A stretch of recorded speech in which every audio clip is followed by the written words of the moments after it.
Gente querida, mais uma vez a gente aqui no nosso programa Família Café. E hoje eu quero partilhar com você um texto que se encontra no livro chamado Eclesiastes. Não confunda com Eclesiástico, não. Eclesiastes, capítulo 3. A gente vai ler o verso 1, somente o verso 1, diz assim: para tudo há uma ocasião certa, há um tempo certo para cada propósito debaixo do céu. Essa questão de tempo é uma questão que todo ser humano tem as suas complicações a respeito dessa situação. É tanto e é tão complicada a questão de tempo que já se fala que daqui a um tempo nós venderemos o nosso tempo. Então, ou seja, o tempo vai ser uma coisa de colocar em bolsas de valores, né? Vamos lá, quanto que está o tempo do fulano, quanto que está custando o tempo do ciclano, do beltrano, e aí isso ser competitivo e isso ser de forma muito grandiosa, determinando que cada pessoa vai ter um custo do seu tempo.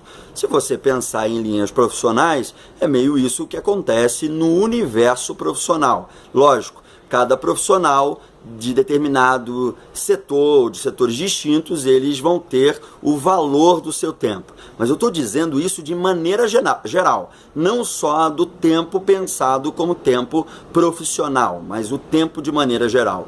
O tempo é uma coisa que nos aprisiona como nos liberta. É uma coisa que nos traz espanto, mas também nos instiga. É algo que traz sobre nós a leveza, como muitas vezes também a dureza. É algo que traz sobre nós aquela questão de aprisionamento, como de condicionamento, como também de libertação.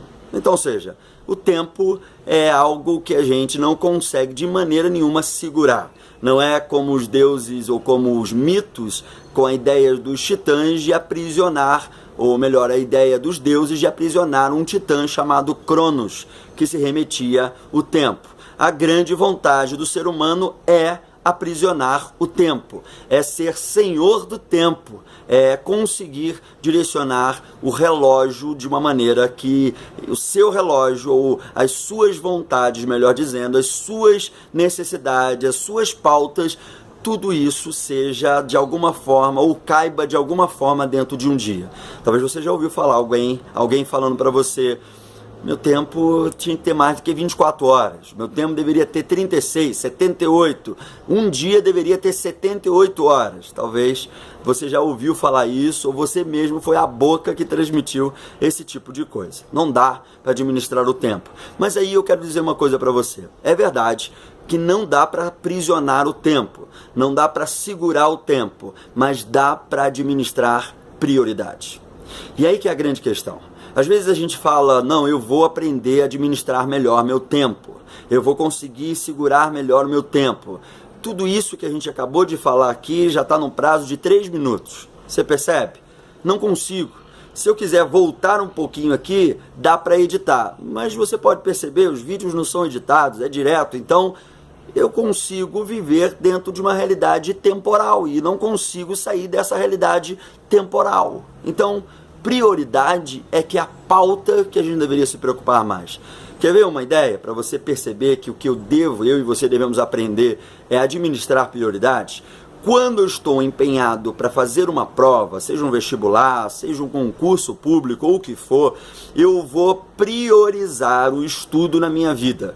Quantas vezes você vai ter amigos seus que vão sair para uma festa, amigos seus que vão sair para uma viagem ou alguma coisa, e eles vão te instigar dizendo: ô fulano, ei, não é que ser bobo, cara, vambora, vamos lá pegar uma praia, vamos lá surfar um pouquinho, vamos lá dar um rolê, vamos passear lá no shopping, ou tantas outras propostas, e você vai ter que declinar de tudo isso, porque você sabe, a prova é uma prova muito complicada e você não pode abrir mão de um estudo intensivo a respeito daquilo. Aí eu te pergunto, você teve problema com o tempo? Não. Você administrou uma prioridade. E quando você administra uma prioridade, você consegue desenvolver aquilo com excelência, com qualidade. Então, O que a gente precisa aprender é o que é prioridade na nossa vida. Eu vejo uma porção de gente cambeta, gente que é ótimo profissional, mas péssimo pai. Eu vejo gente que é ótimo na sua vida emocional, mas é péssimo na sua vida espiritual. Eu não consigo desatrelar as coisas. Eu acho, e eu creio, melhor dizendo, acredito piamente nisso, de que o ser humano sendo um todo, não existe a possibilidade desse ser humano conseguir ser muito bom nisso daqui e se sentir realizado por inteiro se outras partes dele estão ruins. Não há possibilidade de se sentir bem se as outras partes estão ruins.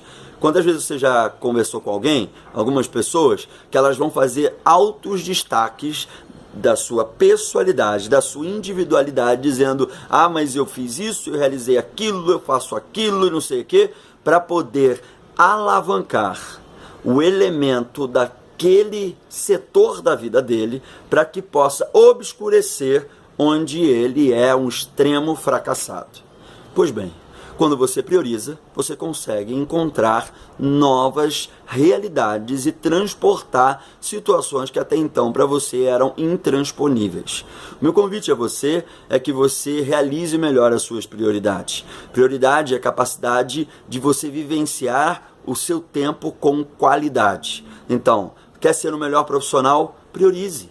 Coloque lá, elenque. Quer viver uma vida melhor na sua família?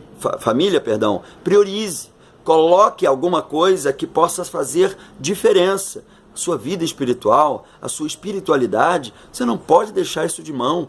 Quantas vezes nós temos os bolsos cheios de dinheiro, mas nenhum sentido. Nos falta um entendimento de priorização da espiritualidade. E as pessoas às vezes fogem disso. Acham que essa demanda não deve ser algo que você deve se importar. Pois bem, é nisso aí que eu quero falar com você. Eu quero pedir e convidar a você que você aprenda a viver prioridades. Se você não tem algo de excelente ou de qualidade na sua vida, é porque você não priorizou do jeito que você deveria priorizar. Eu quero orar por você, para que você aprenda um tanto sobre tempo a partir das prioridades que você tem feito hoje. Quantas vezes você vai dizer, não deu tempo? Me perdoa, você não quis priorizar. Não é que não deu tempo, porque quando você tem uma prioridade, você acha o tempo. Vamos orar.